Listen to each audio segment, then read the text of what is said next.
All right, it's time now for our top calls. Some of the analyst action in focus this morning. And first up, we have Warby Parker getting its first sell rating over at Citi. The firm says that the eyewear company is overvalued after a massive 50% rally in the past 3 months. Shares cooling off a little bit this morning.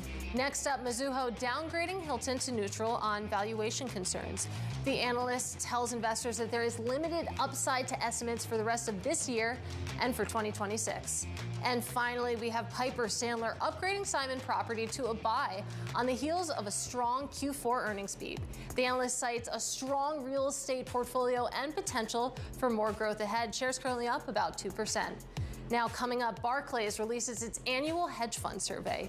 We'll break down the results with Barclays' Kate Halloran next in our Wall Street Beat. This is Bloomberg.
It's Jobs Day, and Bloomberg has the report under surveillance. Whatever this number looks like, we will build a massive narrative and extrapolate it out 12 months. Yep, and then we'll remind ourselves that these are very noisy numbers. This Friday, Jonathan, Lisa, Anne-Marie, and Mike will bring you crucial data and expert analysis at terminal speed. How tight can the labor market get if we do see these deportations? Companies are waiting to figure out what the policies are. And lots to think about. The January Jobs Report, Friday on Bloomberg.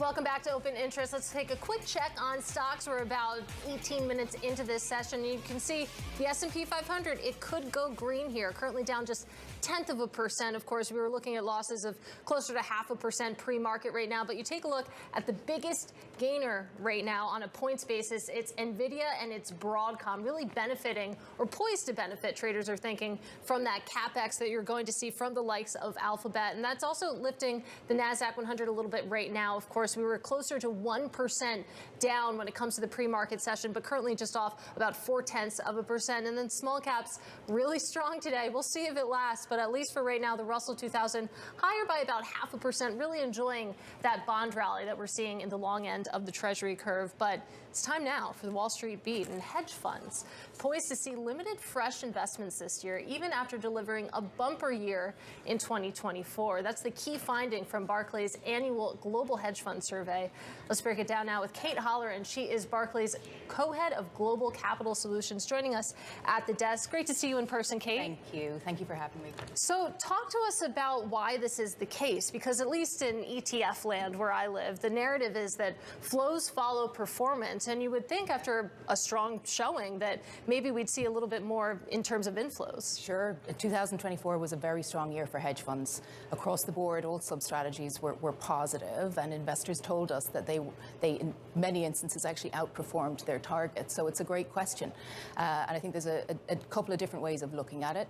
The hedge fund industry is mature. Target allocations are amongst large asset owners at their correct state. And liquidity across those larger groups is still tight. So it's not all that surprising. I mean, we are optimistic, as we tend to be. Perhaps we'll see a repeat of what we saw last year, which was starting off very positive, seeing inflows through the first half. Yet the back end did offset some of those with rebalancing amongst better performers, and then of course the return of proceeds or gains from some of the larger players. Help me out with the disparity between the best performers and the underperformers, because if we look at our write-up of Bloomberg News, we're talking about hedge funds climbing 10.6% on average last year. The industry's second best performance over the last decade, the best showing since 2020. You look at the S&P 500 since 2020, there have been 4 years of double-digit growth that have exceeded 10%. Right. So if you're investing money in hedge funds, yes, the fees are higher, the performance is worse than just tracking an index. Help me understand the equation here. So, we go back and we as always make generalizations. However, the purpose of a hedge fund in a portfolio is to produce uncorrelated, strongly risk-adjusted returns, right? So we're looking here for skill above a bench. And most of those outperformance, certainly from some of those strategies, have produced that alpha. It's expensive. That's why you pay higher fees here.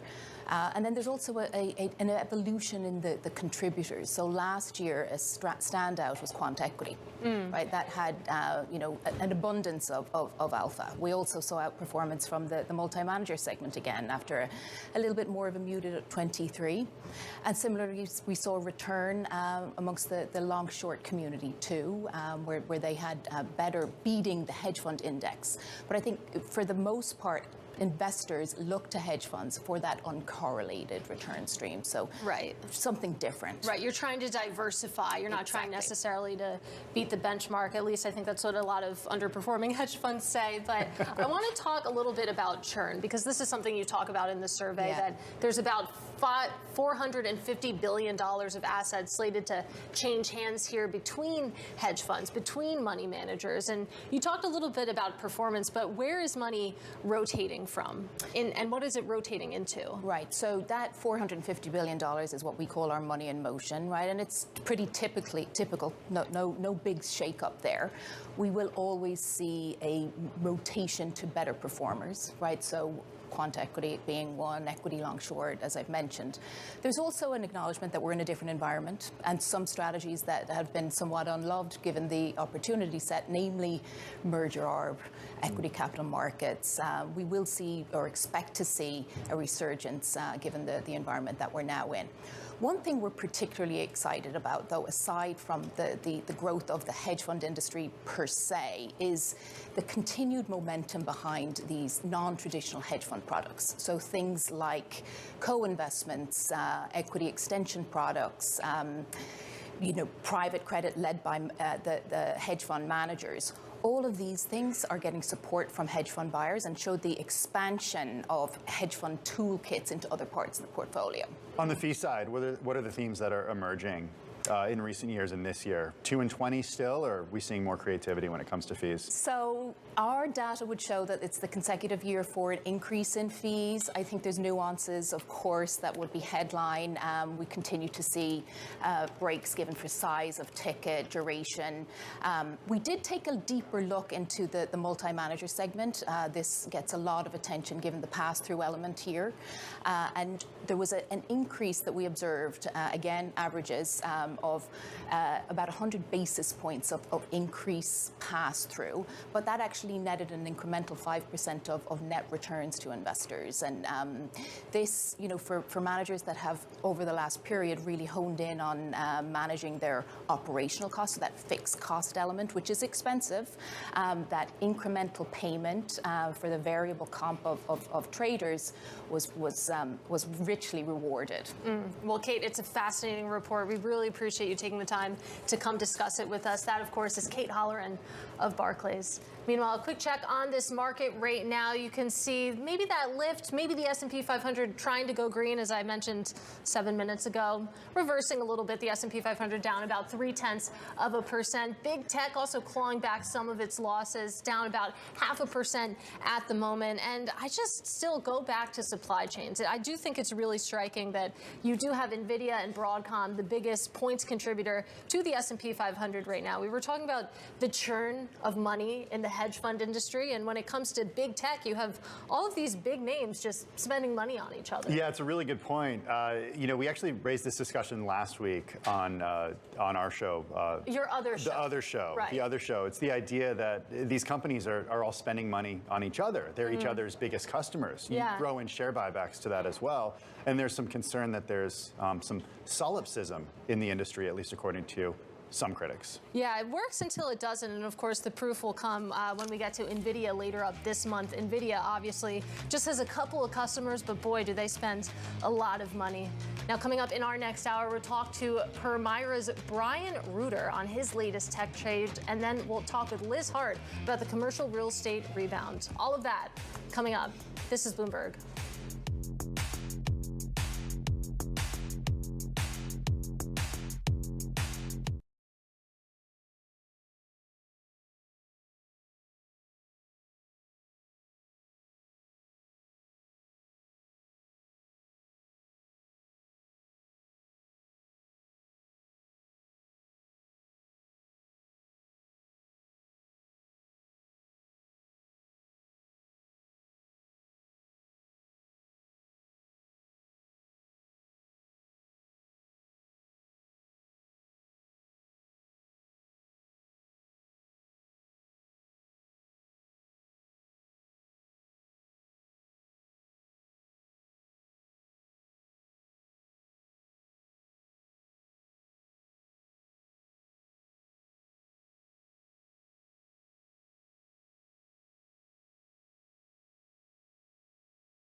All right, we are 30 minutes into this Wednesday trading day. Welcome back to Bloomberg Open Interest. I'm Katie Greifeld. And I'm Tim Stenevec. Matt Miller and Chinali Basic are off.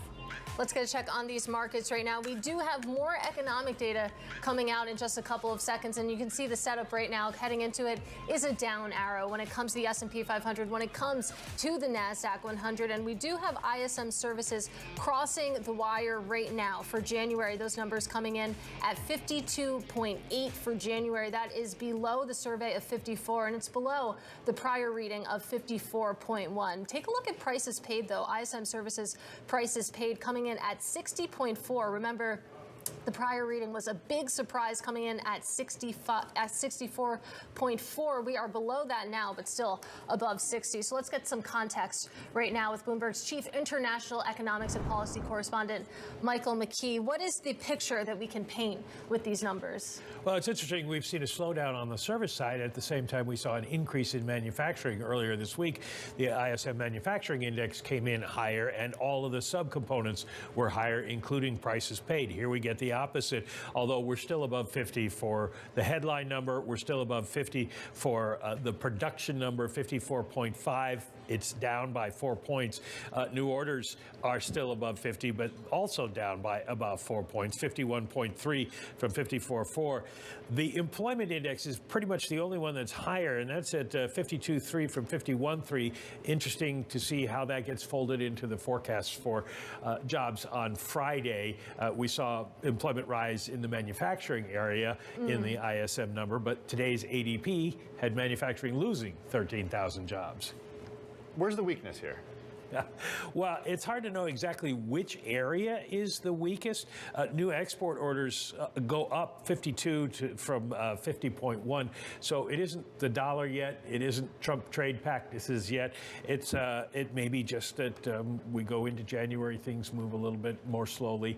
It's not a major change, and we do get some volatility in this on a regular basis.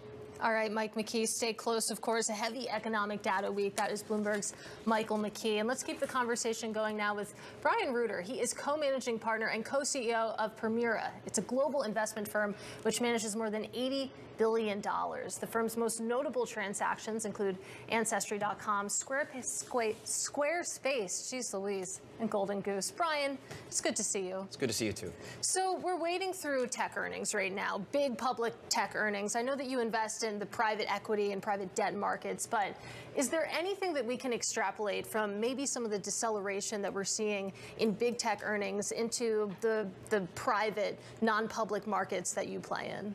Yeah, look, we think I've actually been surprised that big tech has managed to defy the law of large numbers for as long as it has. So some of what we're seeing in the public announcements is really just the comeuppance of some of just the scaling that these businesses have done with just such big numbers that are out there.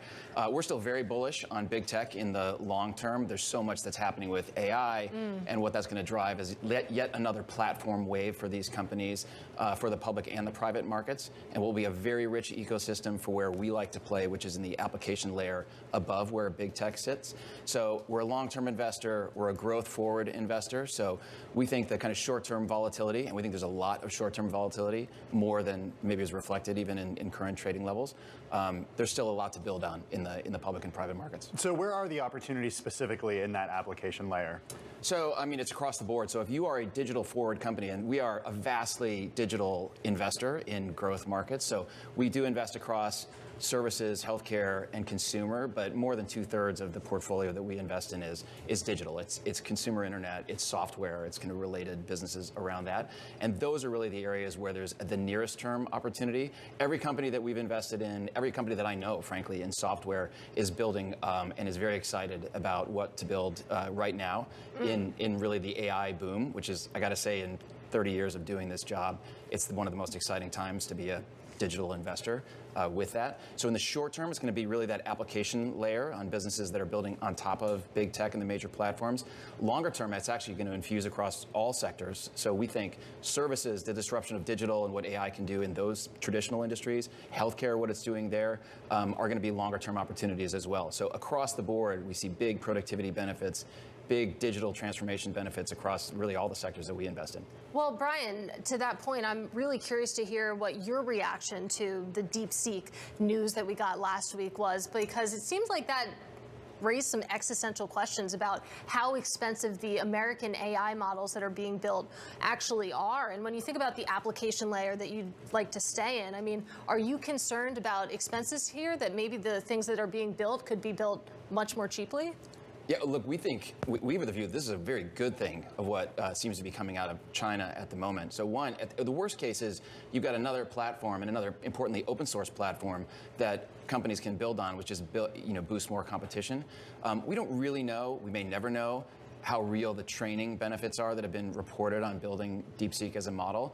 The inference benefits are very real, and they've kind of thrown their hat in the ring for that productivity. That inference benefit is really where you will see the cost advantage for that application layer. And it just ups the game on all of the American vendors and kind of adds one more hat in the ring for that. So we think actually it will still continue to be a very US forward, kind of US led market in terms of the major platforms, but it's good to have a little bit more competition coming from the outside. It does sound like, though, you're a little skeptical about what we've heard from DeepSeek. I just don't think we'll know. So, the thing. Which part specifically? Well, it's really the training benefit. I mean, if it was, it's hard to see with the disclosures, and you're never going to be able. This isn't a PwC audited number in terms of how much has spent. Very unlike what you see with the big public U.S. But couldn't another company, given what we know from DeepSeek, replicate what they've been doing using the same hardware? You could. Absolutely, train a new model to test their hypothesis. Yeah, it's very easy to build a model to train on an existing model and kind of borrow the weights from it in a much more efficient way. That doesn't avoid in the long term the actual capex that you need to do to build the models originally. So what's missing in kind of the exploration here is how much of this was really kind of ground up build at a very much more efficient model. Versus using and leveraging the existing models to kind of train for that. In either case, though, these inference benefits, which is where that cost for application companies is going to be derived from, is going to be a good thing.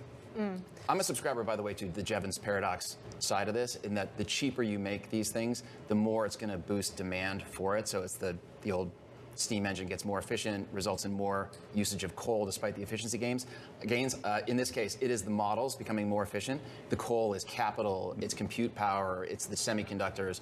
I think you're going to see continued inflation of demand for all of those things. Katie, take a drink. You said Jevons paradox. That's right. I was thinking, I have to imagine that the Google searches for Jevons paradox just skyrocketed. Since last Monday. Yeah, really. We're all experts now. But of course, AI is a big theme. DeepSeek is a big theme over the past 2 weeks. Let's talk a little bit about trade tensions, and let's talk about that multi-front tariff war, if you want to call it that. When it comes to the type of investing that you do, again, playing in the private markets, tech focused, how do you take that in as a factor? Yeah, I mean, our operative word for 2025 is volatility, and it's trade, it's geopolitics, it's technology. There's an enormous amount that is going to come that's just going to be up and down. What we're talking about in 12 months, looking back on 2025, is going to be different from what we're talking about today. On the trade side, happily for us, we have not an enormous amount of exposure, certainly to the existing kind of north-south discussion of product kind of across borders with Canada and Mexico. As a digital investor, like traditionally the digital industries have been exempt from these kinds of risks. We have a little bit kind of across the ocean with Europe, but not a lot of exposure there. And that's been a conscious choice over the last 5-6 years. The good news is, I mean, despite all the news about when there was a risk of a trade war, the market reaction, as much as that was the headlines, was actually pretty muted. I mean, the markets are still up, as you guys see, like very much this year, including Q4. And so we like to make a big deal out of the little moves, though. The little moves are important, but if there really were a trade war coming, you would have seen, this wouldn't have been a couple 100-point drop in the Dow. You would have seen thousands of points if the market really thought there. So we're believers in general in the wisdom of markets, and we think the market's betting on there's going to be a deal here in the works, and that's likely continuing. Our team reporting that you're looking to open an office in Dubai, joining private equity peers that have increased their presence in the Middle East in recent months. Last night, we heard some controversial comments from President Trump. Does that make it more difficult to do business in the Middle East? The Middle East is a very important market for us from the standpoint of investors. So that's where we get actually a significant amount of our capital, and we very much expect that to continue. We have a lot of allies in the region. These are very friendly countries, and there's an enormous amount of capital there to be able to continue to fuel not just the public markets, but the private markets with investors such as ourselves. So we expect that very much to continue, and we will continue investing in even if the U.S. establishes a presence in the Gaza Strip? I don't know about that. That's independent of where we see, the capital in the region, where we get capital from in the region. Right. So yeah. Brian, before we let you go, when we think about, again, the investing that you do, $80 billion in committed capital, you invest in private equity and credit, where are you seeing the most opportunity right now? Is it on the debt side or is it more on the equity side? It's across the board. I mean, the credit markets, now that there's interest rates back and you can actually get yield on credit, has been a very consistent area for us to invest in, and has been actually kind of better overall return lately than it had been over the prior decade. We're seeing the growth market actually come back. That had been very dormant for a while. So we do control buyouts. We invest in the earlier stage growth. That market's starting to come back and show some better signs of life. But really, especially in the good growing economies like the U.S., we're seeing really nice opportunities to back, disruptive growers. These are multiples of GDP growth companies, either in taking those companies private or investing in, private companies that already exist. So lots of good opportunities on both the private equity and the credit side. 2025 is likely to be a very dynamic year. Yeah. Brian, good to see you. Thank you Thanks guys so much for joining us. Brian Reuter of Permira joining us here in New York. Well, let's get a look at some of the stocks that are moving at this hour with Bloomberg's Isabel Lee. Isabel, I want to start with AMD shares down 10%. Yes, that's the lowest intraday since November 2023, and the company gave a disappointing outlook for its data center business. And this is an area where it really struggles because it can't catch up with NVIDIA. And AMD did say its division will grow strong double digits this year. But again, this is an industry that saw NVIDIA sales double in the past 2 years, and yet analysts still weren't happy. Overall, though, it was a good report. We have AMD reporting fourth quarter revenue, the top estimates, and the forecast was solid. But still, that was enough to spook investors, down 10%. Yeah, the bar is just super high right now, it feels like. Let's talk about the biggest loser in the S&P 500 right now from a points basis, Alphabet.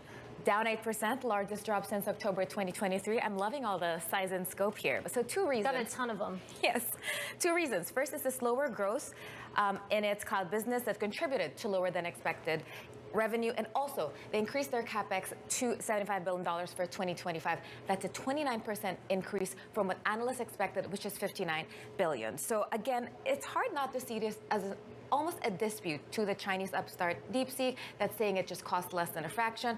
They knew this, and then they still went on, and we have Microsoft aiming to spend still around $80 billion. And we have the CEO saying DeepSeek is a, quote, tremendous team, but that their models are also excellent in efficiency. Okay, let's go from a company worth trillions down to a company worth about $18 billion. Snap, shares are down. Yesterday after they reported, we saw a spike. What happened? That spike, I think, is just investor digesting, but now it's down 6% to session lows. And Snap may not be a $1 trillion business, but it is important to the zeitgeist. So Snap reported stronger than expected gains. It gave an upbeat forecast, and this is great news because we know for a while that Snap has been trying to overhaul its ad business. So they moved away from broadly targeting advertising to more targeted. So think of when you see something and then it invites you to buy something or invites you to download something. It's what you call direct response ads. So at least that's working. We have Evercore saying that this is better than feared, but the long-term outlook is still mixed. But who knows? I mean, I don't use Snap, but I think, do you use Snap? I try to stay current with the trends with the kids. I'm on TikTok in a big way. I can't get behind Snapchat. It feels I feel like you're like the demo of Snap. Really? Yeah. I don't know. Am I in high school? No, it's you high were school. though. Yeah. It's high school kids. It's high school. Yeah. It's been high school. So what happens to those high schoolers when they get older? You graduate and you go to TikTok. You go to Instagram. Well, you go to TikTok while you still can. Yeah, that's true. Isabel Lee, great roundup as always. And coming up, we'll turn to politics because President Trump proposing a U.S. takeover of Gaza. We'll have more on that proposal next. This is Bloomberg.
Now to high interest, to look at what's making headlines around the world.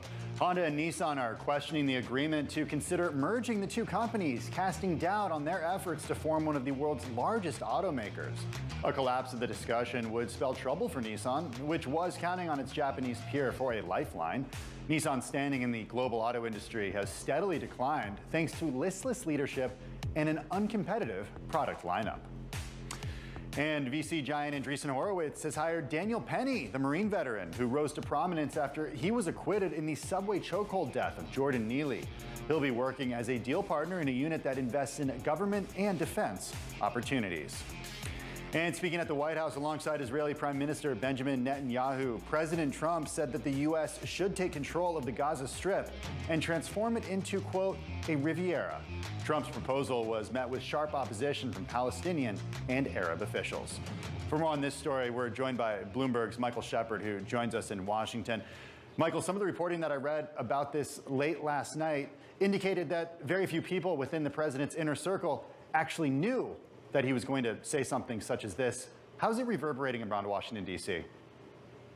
Well, it's being met with a lot of skepticism and a lot of perplexed views from Democrats and even some Republicans. How this would come together, it raises many more questions than it could possibly answer at this moment. First of all, how would they pay for it? Second of all, what about the voice of all the Palestinians who are living in Gaza right now under dire humanitarian conditions? What is their say in all of this matter? What does it mean for the two-state solution? And I think on that front, it really does not seem to be in Donald Trump's vocabulary right now. He didn't seem interested when asked about that during the news conference with Benjamin Netanyahu, the Israeli prime minister, who was the first foreign leader to pay that White House visit to Washington since Trump's inauguration. And this does fall into the line of some of these other expansionist ideas we have seen Donald Trump float since shortly before taking office and since becoming president. The Panama Canal, taking U.S. control there, Greenland, even Canada, and now Gaza as well. Yeah, it's a good point. I mean, when you loop it all together like that, it certainly seems like expansionist is a term to use here. Talk to us about the timing of this suggestion, though, because you think about that 6-week ceasefire. It started last month. Does this proposal, if you want to call it that, put that in jeopardy potentially? Well, one other way to look at it is perhaps this is another one of Donald Trump's maximalist bargaining positions. We've seen him do that on trade. He brought Colombia to the brink of heavy tariffs for refusing to accept plane loads of migrants into their country from the U.S., and the threat of tariffs forced the government in Bogota to capitulate in a lot of different ways. And here, with the ceasefire really into its second or third week and looking ahead to how it will be extended, you know, is Donald Trump trying to put pressure on neighbors to maybe take a few refugees in, well short of the proposal he floated last night with, of course, very few details, and naturally incurring a lot of negative reaction across the Middle East, not only from Palestinians, including the group representing them, the Palestine Liberation Organization, and the group known as Hamas that controls Gaza and that has been declared a terror group by the U.S. and the European Union, but also U.S. allies like Saudi Arabia, which have looked very skeptically on this whole idea and expressed their interest in seeing the two-state solution that the U.S. previously has followed through on.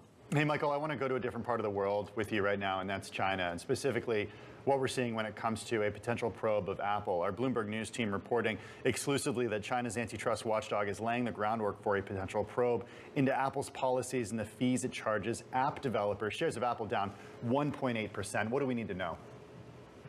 Well, this is an important data point to watch here, Tim, because Apple has so much business in China. It's the second most important market after the U.S. for the company, and it has had some struggles there recently. In the most recent results issued last week, we saw an 11% drop in revenue over the holiday quarter when it should have been performing better. And also, Apple really depends on China heavily for production of the iPhone and other devices. So the threat of an antitrust inquiry is significant. Now, it also echoes echoes moves made by the European Union for similar complaints about the App Store's structure and rules in the bloc. And actually, Apple has made, under the Digital Markets Act in Europe, some changes there that perhaps it may need to follow through on in China. The difference is, of course, the context, with Donald Trump having already imposed 10% tariffs across the board on Chinese goods and weighing whether to go further later this year as they review that Phase 1 trade agreement that they reached at the end of Donald Trump's first term. Apple is really now caught in the middle. What is an antitrust probe could be something much more and tied to all these trade tensions between the world's two largest economies. Yeah, absolutely. Great point there. Apple getting caught up in these trade tensions between the two biggest economies. Great reporting. That is Bloomberg's Mike Shepard joining us from Washington. Now, still ahead, life in plastic not so fantastic these days. Barbie price hikes may be coming your way. Details next. This is Bloomberg.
All right, it's time now for Social Climbers. The company's making waves this morning. And first up, Chipotle reporting disappointing sales. The burrito giant has been one of the few chains that's managed to actually bring in more customers over the past year, but meeting investor expectations has become more challenging. Next up, Hogs had a rough 2024. Motorcycle maker Harley Davidson reporting a worse than anticipated fourth quarter loss, and the CEO blames cyclical headwinds and diminishing consumer confidence for that mix. Finally, brace yourselves for higher prices on popular toys such as Barbie and Hot Wheels.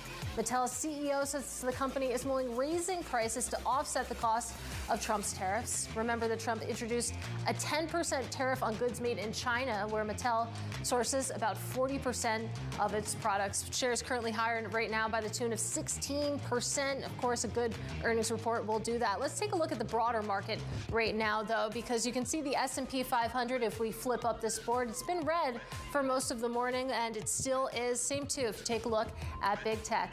Coming up, commercial real estate. Great discussion with Liz Hart. Don't go anywhere. This is Bloomberg.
If you look in Park Avenue in New York, we've seen vacancy decline from 15% to 7%. And I think we're going to start to see rents moving up and values, I would say, for pretty good quality office buildings around the country have fallen 50, in some cases as much as 70%. So we do see some opportunity. And that was Blackstone COO Jon Gray speaking to Bloomberg last week. He says that the worst is over for the global office market. And joining us now is Liz Hart. She is Newmark's president of leasing for North America. And Liz, it seems like Jon Gray is in good company because I think you agree with him. I 100% agree with him. I think it's been 5 years since the pandemic. The worst is behind us. And the indicators that we look at to see an improving market are all there. Capital markets transactions are up. Lending is up. Distressed asset sales are up, which means there's opportunities, there's capital formation, there's people who are really wanting to buy these buildings, reposition them, and get them ready for the next generation of tenants. What's the nuance geographically here? Because we know the story in New York. We've been in New York physically for the past few years since the pandemic. It was a different story during the pandemic and post-pandemic in a place like San Francisco. But then enter, you know, the AI boom starting 2 years ago. What happens in San Francisco? I mean, San Francisco is looking pretty good right now. So the demand is up. It's at pre-pandemic levels. And what's really interesting is not only in San Francisco, but across the country, we're seeing the emergence of big block leasing again. Leasing that's over 100,000 square feet. And that can really move an asset's value because it's a big deal. Financial services is one of the most active groups across the entire country, but technology improved 150% year over year in terms of large block leasing. And we'd expect that to continue again in the next 2 years. That's interesting. I mean, when you break it down at the industry level there, technology, financial services, we talked about San Francisco as well, you know, maybe returning to its pre-pandemic normal. Is there anywhere where it still doesn't feel like we're seeing that resurgence when you take a look at your different geographies and those different markets? No, I think across Trophy in every single market we're seeing the resurgence, and I think that's really been the story of the last 2 years. The chapter we're entering now is the next chapter. So we know that Park Avenue is tight, using that as an example again. We've heard about that. We've seen the big Citadel transactions. But, you know, what about areas like Hudson Square as an example, where you have Google anchoring it, you have Disney, you have Anthropic and Notion moving in. I mean, those are neighborhoods that really have the right fundamentals to see a lot of growth. And it's not just in New York, it's in areas like SoMa in San Francisco as well, you know, Menlo Park, where you really see the combination of good credit tenants and then emerging technology tenants, but also all the service providers that want to be working with those sectors. So you do see an emergence of law firms, financial services, professional services that are trying to get closer to those growing areas. So we know there's demand for Trophy. You said that. What about Class B and Class C? What happens to those buildings? Do they get bought and converted into condos, as we've seen a couple prominent examples here in New York City? Or do they get remodeled and turned into Class A office buildings? I think there definitely will be a substantial portion, like maybe 2% of the entire office inventory that will turn to resi. And we'll see that. So very small number. Very small in total, but, you know, a big compared to what it's been historically. And I think we will see that. But what's really interesting about what you just said is we all know the Trophy story is good, especially for post-2019 construction. But the Class B rents have really been holding their own. So you haven't seen those declining. So I'm feeling pretty good about Class B across the country as well. Class C, I think we're going to have to do something about. That's going to be a little bit trickier. Well, what do you think needs to happen? What are the necessary ingredients to see that interest come back when it comes to those maybe lower quality properties? Is it lower interest rates, maybe risk appetites coming back as a result? What do we actually need to see in terms of catalysts? I think it's just overall economic growth, which we're seeing, right? So overall demand growth in those markets, and then also just repositioning of those assets. So going back to what we said about distressed sales, you know, in that category, the 20% or so of assets that have too much vacancy for being refinanced at the current moment, you know, they're going to have a new buyer come in, put money into that asset and reposition it. And that's going to be where you're going to see that value change again. And there might be some buildings that just need to go, you know. Has the catalyst been returning to the office? Certainly in part. You said economic growth is certainly part of it, but you can have economic growth, and if people don't need offices, then they're not going to go and get offices. Is it because there's been this narrative shift in the big cities that's like, okay, it is time to get back to the office? I think that the narrative shift has been very definite over the last quarter, and I'd expect it to continue across all segments. We aren't seeing anyone right now who's really moving to a more hybrid environment. It's all moving towards a more in-office environment, and it's stabilizing it over 3 days a week, which means that you do need to have a full-time office for every person who's coming in. Yeah, it does feel like the tide has certainly turned there. You did make a point that some of these buildings just need to go. When you think about some of the lower quality buildings things out there. I mean, how much is that in terms of the supply? How much of that is just, you know, kind of, it's not going to be renovated? Yeah, I would say, you know, low single digits. Okay. I don't think it's very substantial. I think that a majority of the office real estate across the country is in a pretty good position right now to be reinvented with the new demand that we're seeing coming in. Liz Hart, good to see you. Thanks so much for joining us. Thank you for having me. Here at our office. Yes, at our office in at our person. Office. Liz Hart of Newmark. Well, coming up, Pfizer has a cancer in its crosshairs. Wall Street Week's David Westin sits down with CEO Albert Bourla to talk about the vaccine maker's ambitious new target. This is Bloomberg.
Time now for our daily Wall Street Week conversation. And Pfizer announced earnings this week, beating expectations on surprisingly strong sales of its COVID-19 vaccine.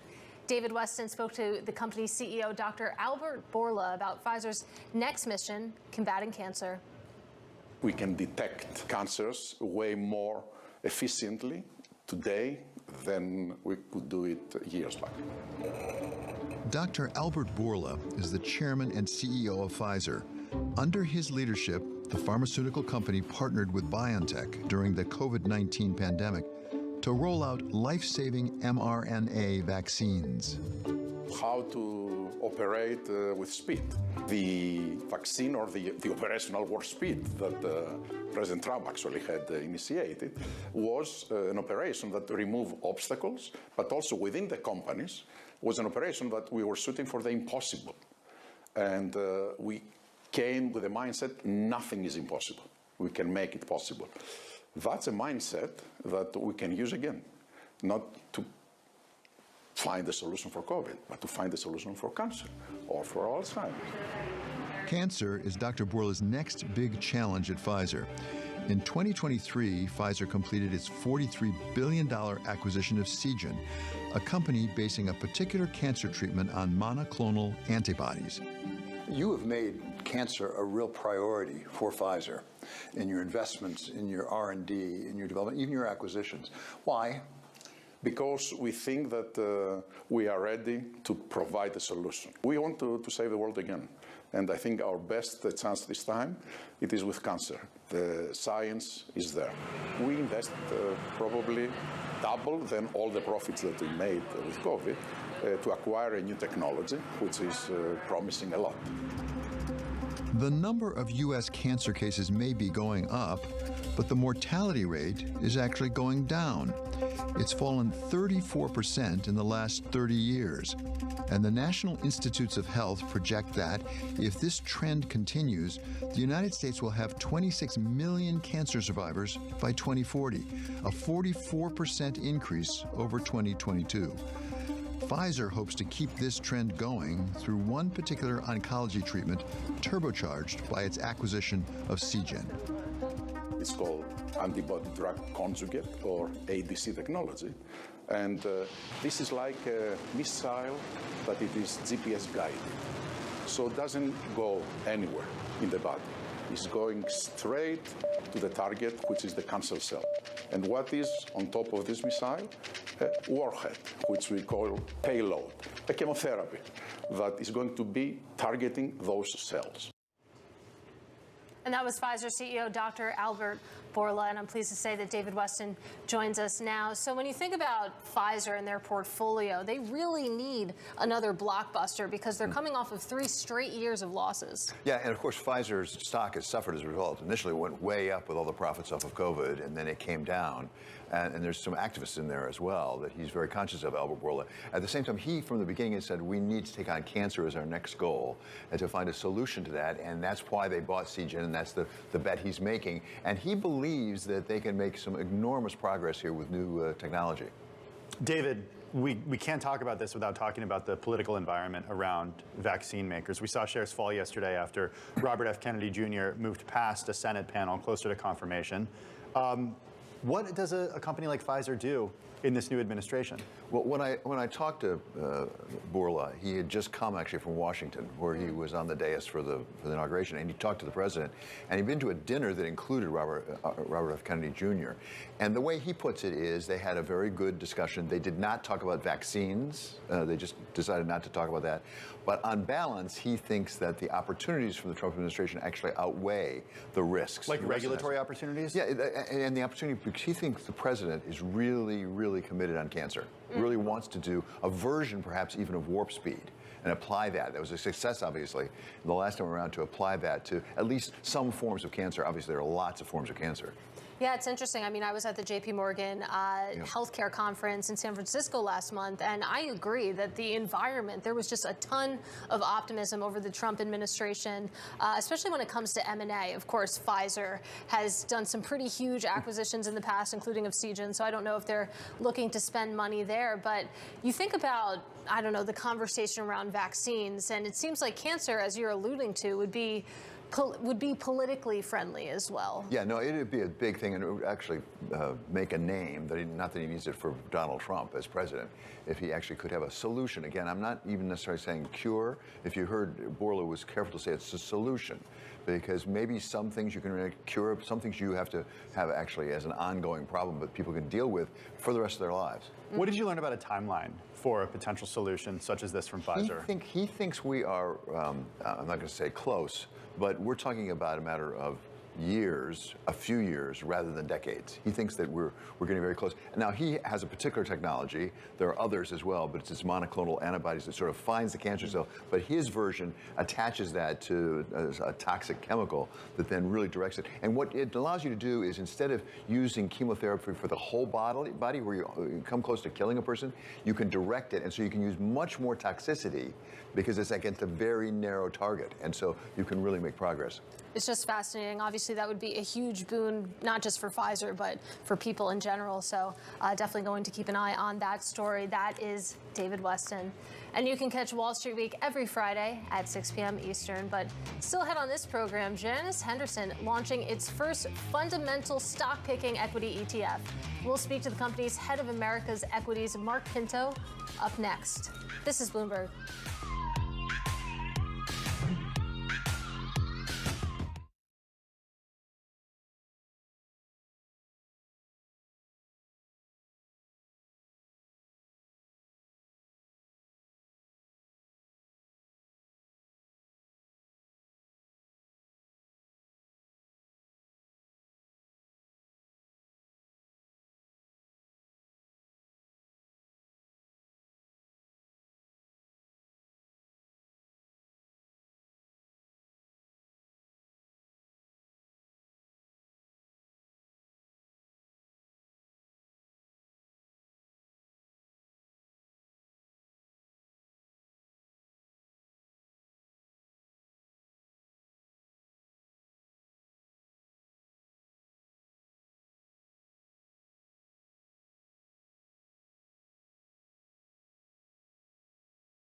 It's Jobs Day, and Bloomberg has the report under surveillance. Whatever this number looks like, we will build a massive narrative and extrapolate it out 12 months. Yep, and then we'll remind ourselves that these are very noisy numbers. This Friday, Jonathan, Lisa, Anne-Marie, and Mike will bring you crucial data and expert analysis at terminal speed. How tight can the labor market get if we do see these deportations? Companies are waiting to figure out what the policies are. And lots to think about. The January Jobs Report, Friday on Bloomberg.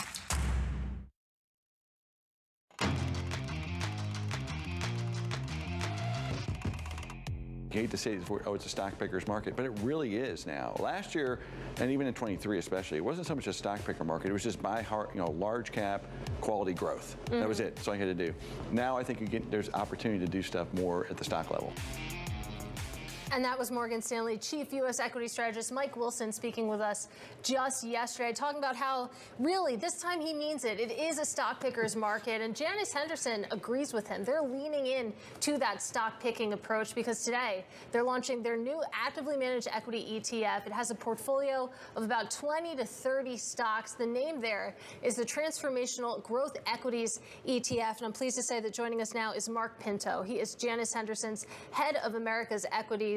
Mark, it's great to have you with us. Just talk us through the approach here, because you have other equity ETFs in your lineup, but this is the first really bottoms-up, fundamental sort of strategy.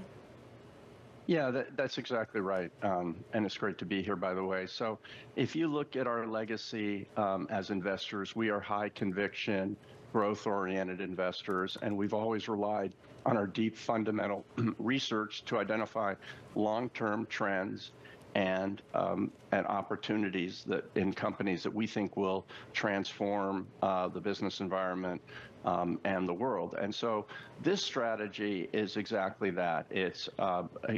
It focuses on a number of key themes. It really reflects the best growth ideas coming from our analyst team. And it's a great complement to portfolios or investors who own a lot of index-oriented strategies, because this is not index-oriented. It is not a Mag 7 portfolio. It owns one Mag 7 stock, which is Amazon, but it offers insights and opportunities into a lot of other segments and areas that include AI, but also include a lot of other themes. So we think this is a great way to get exposure outside of the Mag 7. Yeah, well, it definitely caught my eye, since you're seeing this growing trend in the ETF industry in particular of these highly concentrated, high active share portfolios coming to the market. As you see, of course, the big tech Mag 7 names really just get bigger and bigger, it feels like. But talk to us about the makeup of these 20 to 30 sort of best ideas that you're putting in this portfolio. Do they tend to fall into one specific sector? What is the common denominator here? So it's really a wide variety of themes, and they cut across a lot of different industries and a lot of different geographies. So obviously AI is an important theme, but we choose it to express it in maybe different ways than the index expresses it. Migration to the cloud, deglobalization, the digitization of the economy, and healthcare innovation. And look, the aim is to invest in high quality, competitively advantaged businesses that have this long-term growth potential and might be, names and investments that an average investor might not come on as easily as some of the better known Mag 7 names. You mentioned that Amazon is the only member of the Mag 7. It's about 4.3% of the portfolio. You also got TSMC, ICE, Oracle, United Health, among the other top holdings in the portfolio, Mark. How active is this going to be? Are you doing daily buying and selling of stocks? Do new stocks enter the picture frequently? So, look, that obviously will be at the discretion of the individual portfolio managers, Brian Recht and Nick Schomer. I would say that historically we have a long-term orientation in our strategies. And especially when you think about the types of companies we're investing in, if we're right, these companies will continue to compound in terms of revenues, growth, and earnings. And so we would expect that the turnover might be on the lower side. Again, it really depends on the environment, but no, this will be ideas that we think can stand the test of time. And of course, we'll make changes. We'll increase and decrease positions as we normally do. But this will not be a ultra high turnover strategy. Okay, so low turnover, high active share, high conviction here. Let's talk about the market that you're launching into, because it's been pretty volatile. We're dealing with a lot of trade tensions. We're dealing with a lot of earnings right now. And it's also coming at a time where you're seeing a lot of disappointments on the earnings stage. I mean, how much thought did you put into when to actually launch this? Did the market environment cross your mind, or did you just want to get this out the door? No, I think, look, this has been in formation for quite a while. And I mean, I would tell you that the dominance of the top stocks in the index is something that's been very much front and center in our thinking. I mean, to put it in perspective, historically, the top 10 stocks in the S&P 500 have underperformed the other 490. Of course, as we all know, that has changed dramatically in the last couple of years. And, it could change at some point in the future. It's hard to predict. But we think there is an opportunity to invest in, the remaining 490 companies in the index and names that maybe are not as well discovered. And I think this is actually a really good environment for it, because if an investor owns, whether it's an S&P index fund or a large cap growth offering like some of ours that do have a lot of exposure to the Mag 7, this is a great complement because it gives you exposure to high quality growth companies, but not the ones that you're going to see at the top of the index. Are those people you're referring to, Mark, are those money managers? Are they retail investors? Are they both? Who's it for? No, we're talking. It's really for retail and institutional investors. I think as in the ETF form, which it's not lost on us, is becoming the preferred vehicle of choice for individual investors and their financial advisors. It is a great complement to an individual's broader portfolio of holdings of different funds, different securities, and different asset classes. Well, let's continue that thought when it comes to fund wrapper here, different structures, because of course, Janus Henderson, you have a long history of this sort of investing in the mutual fund wrapper. This is your first, again, fundamentals strategy to make its way to the ETF wrapper. Should we expect to see more of these types of funds coming in the ETF format? Yes, I mean, certainly our legacy is in mutual funds. And we think the mutual fund as a product delivery mechanism is still solves a lot of needs and is very popular. It's where the majority of our business is in. But clearly ETFs have gained prominence. We've all seen the numbers in terms of net inflows into ETFs. And at the end of the day, we want to deliver products that our clients want to invest in a wrapper that they prefer. And so strategies like this in an ETF, we think it makes sense. We're somewhat early in the game in our ETF launch strategy, certainly in equities. As you know, in fixed income, we've made great progress there. But in equities, this is a little bit on the new side, and we think that this is the first of many ETFs that we would like to launch, and we think it's a really good one to start off with because it goes back to the roots of Janus Henderson and high conviction growth investing. Well, it sounds like we'll be speaking to you again soon then. That is Mark Pinto of Janus Henderson. And tune into ETF IQ every Monday at 12 p.m. Eastern. And good news, you can read all about the ETF industry in my weekly newsletter. That is Bloomberg.com/ETF IQ newsletter. Tim, I assume you're a subscriber. I'm a subscriber. Have you written this week's yet? No. That comes out on Friday. Yeah. So I will Time be writing it. I'll be writing it on Friday. We should probably look at markets. We have 25 seconds left. The S&P 500, it's still lower. What's interesting is that you have more names that are higher right now in the green than you do have when it comes to decliners, but still Alphabet really weighing on this index. We'll see how that develops over the course of the trading day, but that does it for Bloomberg Open Interest. I'm Katie Greifeld along with Tim Stenovic. This is Bloomberg.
From the heart of where innovation, money, and power collide in Silicon Valley and beyond, this is Bloomberg Technology with Caroline Hyde and Ed Ludlow.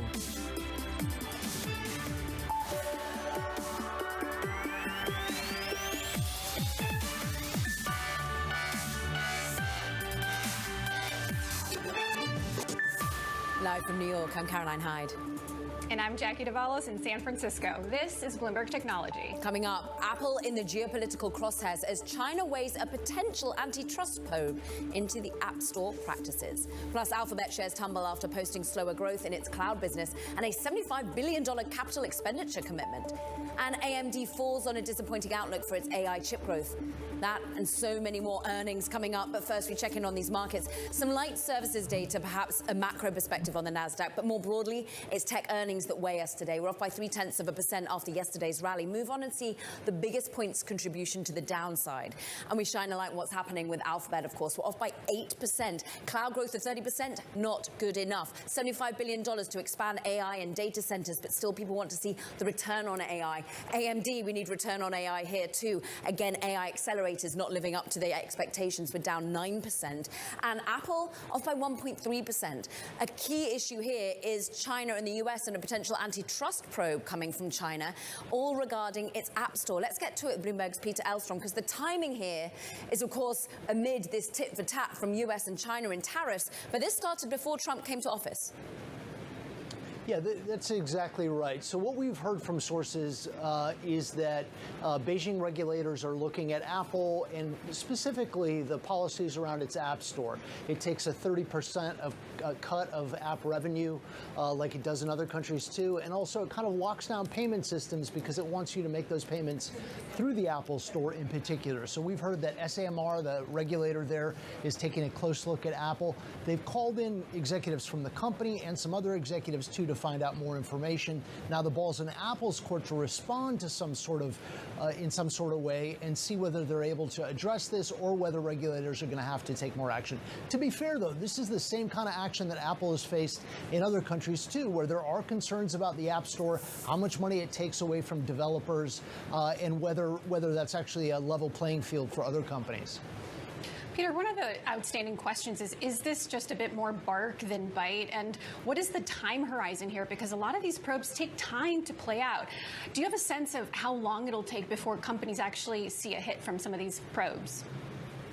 Yeah, that's a very good question.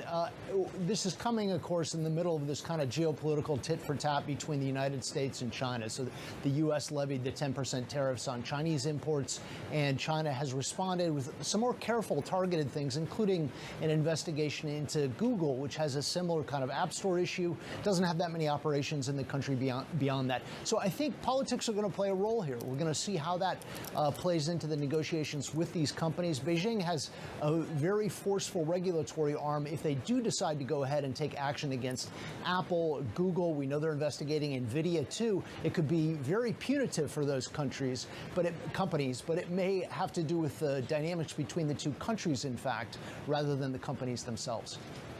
Bloomberg's Peter Elstrom, we thank you. Alphabet shares dropping after fourth quarter earnings missed expectations yesterday. Investors were disappointed by a slowdown in sales in Google's cloud unit. For more on this, we're joined by Brent Thill from Jefferies. Brent, when we look at Google, Alphabet's cloud sales lagged by 2%. This was, behind estimates. It's the second hyperscaler to lag on this front in the last week. Microsoft last week posted disappointed cloud numbers. What's driving the decline for Google specifically? Because the Microsoft story was a little bit different there. Yeah, the common thread is Google and Microsoft are indicating, slower growth. Now, I want to be clear, last quarter was an anomaly for Google, so growth went to 35 and then went to 30 this last quarter, so I think everyone is concerned about the magnitude, but they did say there were some one-time items. Growth in Q4 is still up from the front half of the year, so it's not like things are falling out of the sky, and even for Microsoft, right, they had low 30% growth. They wanted to see mid-30s, and they didn't see that acceleration. They took that off the table. So we're still talking, 30% growth across both companies. And we're at the beginning of the AI change. So I'd be careful to look at just one quarter and say it's a massive trend. The trend has actually been pretty healthy. And then I think the other thing is you kind of have this bug zapper light, as we call it, with AI. Everyone gets attracted to this light over here and says, AI, and then they forget about their core workloads, right? And so Microsoft highlighted that their AI piece was strong, the non-AI piece was a little weaker. So I think part of this is we're on a journey. We're at the beginning of the journey. There are going to be some rocks and pebbles and barking dogs that cross the path on the way that you got to navigate. And it's not like a straight line up, but ultimately I think it's pretty good. Now but Brent, just on the pretty good thing, can I just ask about the $75 billion capex though? Because we are trying to understand whether you should be committing such significant investment at this time if the return on AI is still questioned. 100% you should be committing. The question that everyone's asking, and every company, when you ask the companies this question, and Microsoft will say, do you want us to get 5% market share or 50? We're at one of the biggest tectonic shifts. The CEO of Medtronic, every board in America globally, we're talking about China taking down $1 trillion of market cap last Monday. Do you want to be involved or not? And there's a price to admission.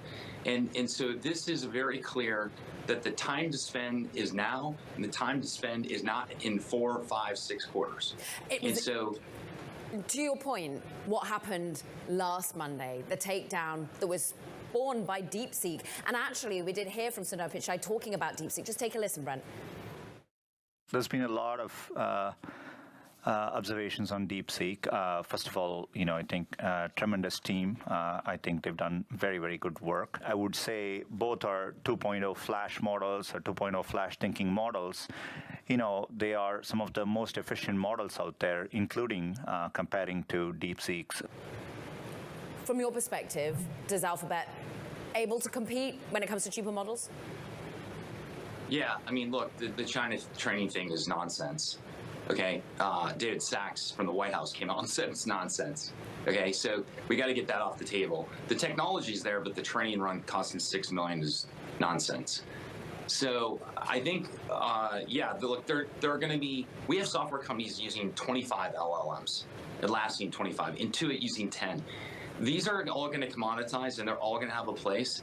And DeepSeek will have a place, but it's not this. You open your garage door with one button, and you open your iPhone with another button. There's going to be multiple buttons. Okay, it's not just one. And so we think ultimately, the big platforms with the users, with the capital and the data win. And Google has a lot of data, and they have a lot of great technology. So again, this is why Meta is doing so well. Meta is going to perform very well with Llama. So we are a believer that, look, better AI efficiency will come, but it's not coming at the pace that the market thinks with DeepSeek. It's just not. And look at all the CapEx numbers. Between Meta and Google, they've raised CapEx by $25 billion. If it was that efficient, these are pretty smart companies. They don't want to waste shareholder money. They don't want to waste. They have a lot of employees that work there because they get paid in stock. Like, they wouldn't do this if they felt like, oh yeah, it's so efficient. Like, why would you jack up the numbers as much as they have? So again, I think everyone's being misled by one comment from a Chinese firm that you can't validate the spend. And Brent, I'm curious if you can kind of speak to maybe, shifting back to Google's bread and butter, search, YouTube, and bring in the artificial intelligence picture here, because while we're seeing some of this still kind of come out on the cloud side, what sort of benefit are investors pricing in on the YouTube and search side? What AI boost are you expecting there in the next couple quarters? Well, no one's pricing in anything today. So obviously stock's off big on this kind of, minor miss, if you will. But ultimately, we think AI is going to have a huge role. Like, you look at Gemini, I've been using it every day. And over time, Gemini is going to get smarter. And I think there's a role of core search. I'm looking for a restaurant. I'm looking for hours of a local small business I need to visit. I need to get an answer of what's the population of Iceland. And I want to ask Gemini, or I want a quick response in Gemini. These things are going to effectively, I think, search and what's happening with AI and these AI agents are going to are going to effectively melt together. And so it'll be a seamless experience. I think Google can do this. So there'll be times where you see an ad and sometimes you don't. Is that going to force advertisers to run away? I don't think so. Look at YouTube, great numbers. Look at core search, good numbers. The issue in Google's quarter has nothing to do with the core business. It has to do with the smallest business at cloud, and CapEx is up massively. Guess what? Meta, Microsoft, everyone else is doing the same thing. Yeah. And you got to do it right now. So. And look, we've said this AI journey is going to take time. It's going to be a long journey, and we're at the beginning of it. Well said. And Alphabet just coming down from some record highs of yesterday as well. Jefferies analyst Brent Thill, it's so good to catch up with you. Thank you very much. Coming up, we're going to talk more earnings. AMD disappointing with its AI outlook. More on the chip makers' earnings and other in the silicon sector next. But as AMD falls, so too does Snap. Quick check on those earnings. After a mixed outlook, basically spurring a load of downgrades on the street. Wells Fargo, for example, cutting it to an equal weight, saying solid revenue trends, but not enough to outweigh the period of reinvestment. This is Bloomberg Technology.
Shares of AMD tumbling today after the chipmaker left investors with a disappointing outlook for its AI data center business, saying they see strong double